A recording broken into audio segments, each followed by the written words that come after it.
how do you find a problem to work on? So in my case, I've been working with the same kind of objects, elliptic curves and Galois representations attached to elliptic curves for many, many years, 20 years plus.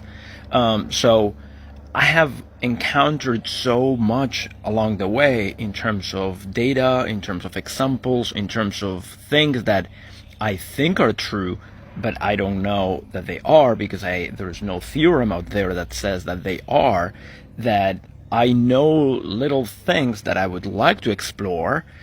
Just I know how to compute examples, so that's already something. I can put a student to compute examples of some type of behavior or some type of example, just to see if they find a pattern or if we find something that, oh, it looks like this is true for all primes that are congruent to 1 modulo 4. So let's try to prove that.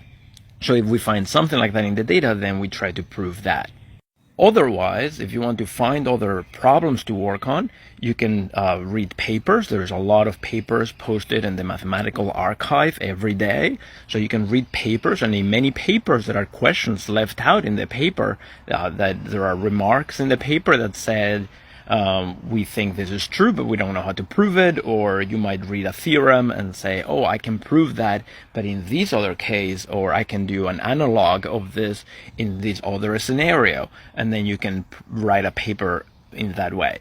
And finally, conferences. You go to a conference and there are talks and talks and talks, and in many talks, people talk about open problems and things they couldn't do, or things that one would like to do, and they more senior people suggest problems during conferences.